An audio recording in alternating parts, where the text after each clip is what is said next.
Biden's pardon by blasting the move by the president. Donald Trump posted on social media invoking those arrested on January 6th during the Capitol insurrection. He wrote this: "Does the pardon given by Joe to Hunter include the J6 hostages who have now been imprisoned for years? Such an abuse and miscarriage of justice."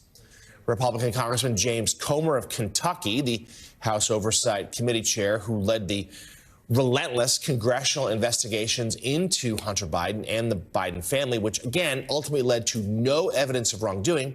Well, he issued a statement that read in part this way: "It's unfortunate that, rather than come clean about their decades of wrongdoing, President Biden and his family continue to do everything they can to avoid accountability." Republican Congresswoman Marjorie Taylor Greene of Georgia called the president a liar and hypocrite, while Republican Senator Chuck Grassley of Iowa, the incoming Senate Judiciary Chair, posted this online: "I'm shocked President Biden pardoned his son Hunter because he said many, many times he wouldn't, and I believed him. Shame on me."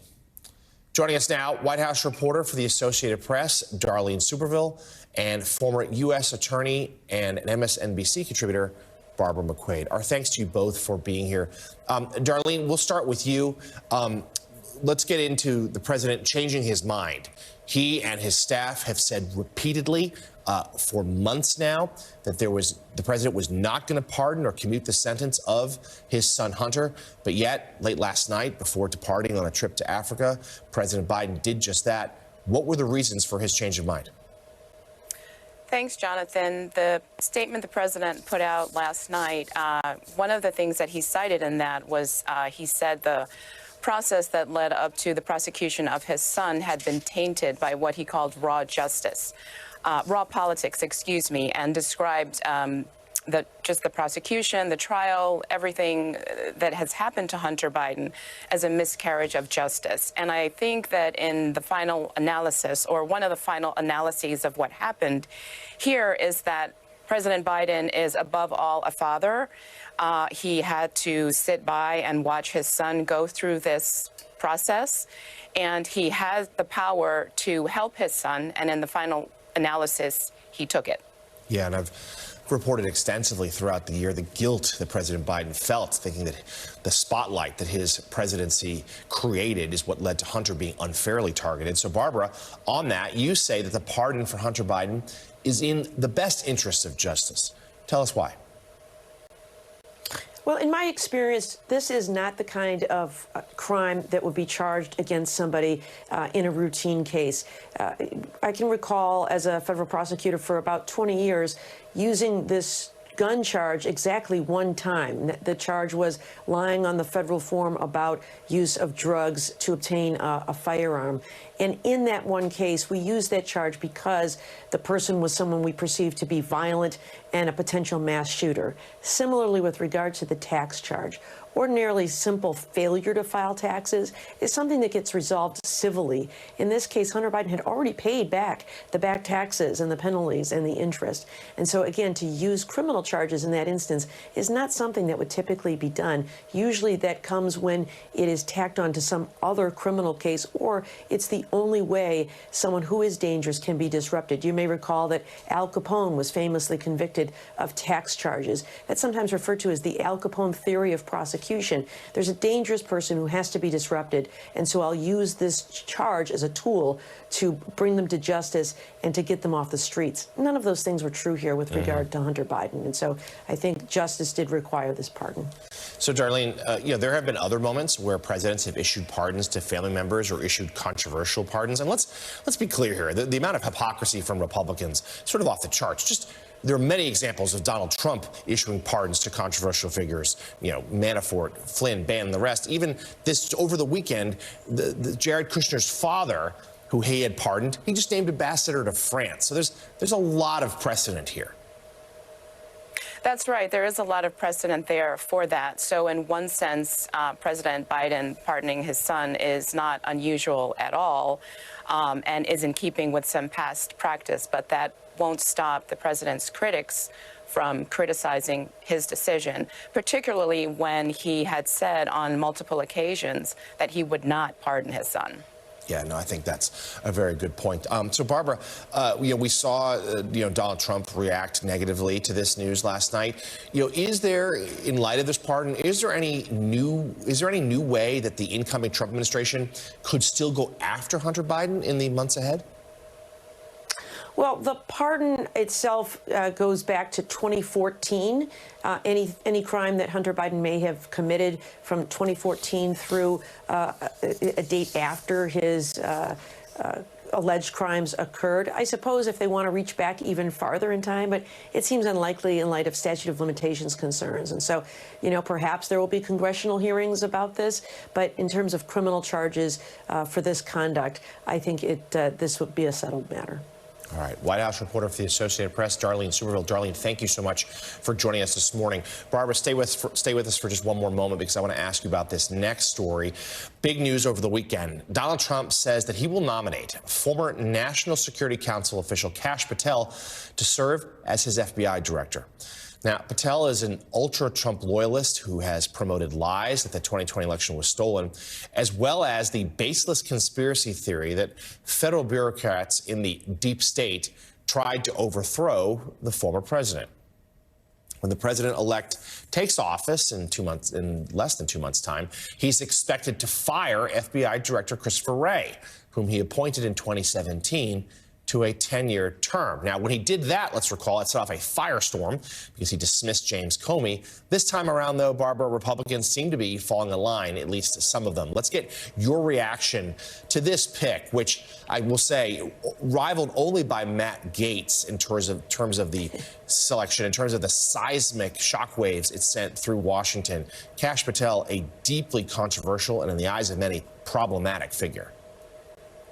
I think the biggest problem with Kash Patel for this position are some of the public statements that he has made about the FBI, about the deep state. He has referred to the FBI as engaging in politically motivated prosecutions against Donald Trump. He even wrote a series of 3 children's books called The Plot Against the King, alleging that the Russia investigation was a hoax, alleging that 2,000 Mules, the film about stuffing ballot boxes in 2020 were true, and then finally Return of the King, the glorious re-election of Donald Trump. And so I think if you want to think of law enforcement as being nonpartisan, independent, and objective, Kash Patel is exactly the wrong person to lead this organization. The FBI has an important mission to do to protect the American people, and the perception of its fairness is also important. I think Kash Patel lacks some of the alleged sexual misconduct that Matt Gaetz had, but in many ways he is just as unfit to serve in this position as Gaetz was to serve as Attorney General. We will have much, much more on the Kash Patel selection, including whether or not he has a chance to be confirmed, a little later in the show. Former U.S. Attorney and MSNBC contributor Barbara McQuade. Barbara, we deeply appreciate you joining us this morning. Next up here, what we know about President-elect Trump's recent meeting with Canadian Prime Minister Justin Trudeau following Trump's latest tariff threats. Plus, Trump's former FDA commissioner issues a new warning about Robert F. Kennedy Jr., the incoming Health and Human Services Secretary. Those stories and a check on sports and weather when we come right back.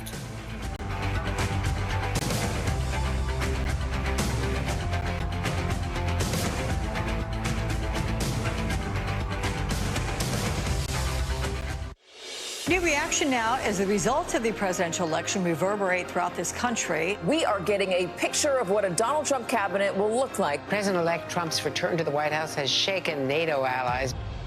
President-elect Trump will likely inherit a chaotic situation in the Middle East. Firefighters on both coasts battling dangerous blazes. The Federal Reserve is widely expected to lower interest rates. In El Paso. From Philadelphia. In Israel. New Hampshire. From MSNBC World Headquarters. Can Nariva support your brain health? Mary, Janet, hey. Eddie, no, Fraser, Frank. Frank? Fred, how are you? Fred. Support up to 7 brain health indicators, including memory. When you need to remember Nariva. Asthma. Does it have you missing out on what you love, with who you love? Get back to better breathing with Fasenra, an add-on treatment for eosinophilic asthma taken once every 8 weeks. Fasenra is not for sudden breathing problems. Serious allergic reactions may occur. Get help for swelling of your face, mouth, tongue, or trouble breathing. Don't stop your asthma treatments without talking with your doctor. Tell your doctor if your asthma worsens or you have a parasitic infection. Headache and sore throat may occur. Ask your doctor if Fasenra is right for you. When you call us for help, we answer, even at 3 o'clock in the morning. Try us, holidays, nights, and weekends, because justice never sleeps. Morgan & Morgan, for the people.com.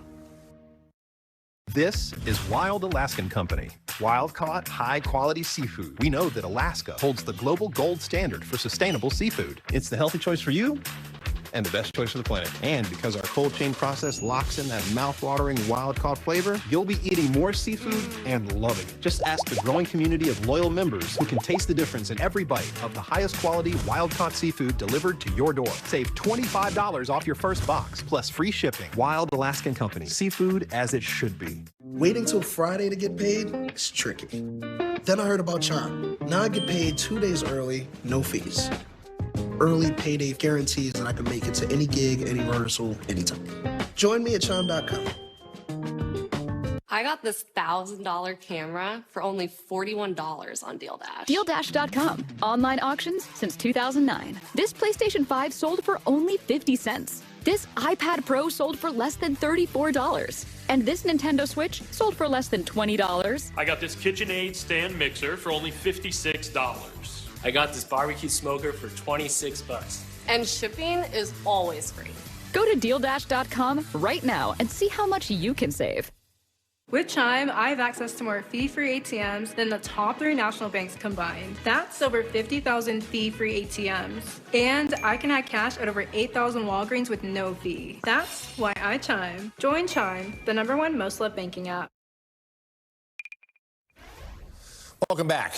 President-elect Donald Trump and Canadian Prime Minister Justin Trudeau had dinner together Friday evening at Mar-a-Lago. In a post on Truth Social, Trump called the meeting productive and said they discussed trade, the fentanyl drug crisis, energy, and the Arctic. Meanwhile, the Canadian Prime Minister told reporters that both he and Trump had an excellent conversation.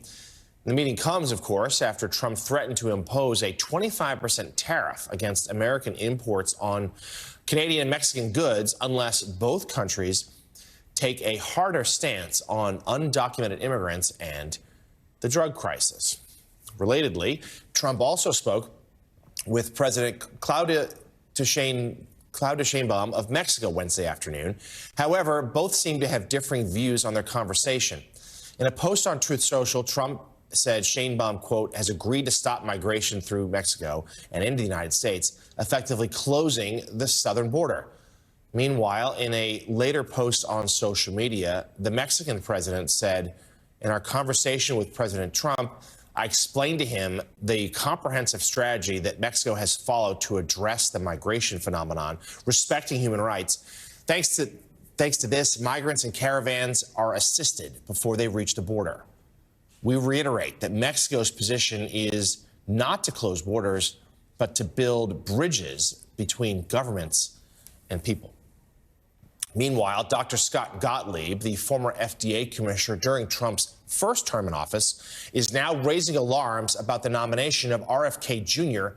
as HHS secretary. Gottlieb said in an interview that if the incoming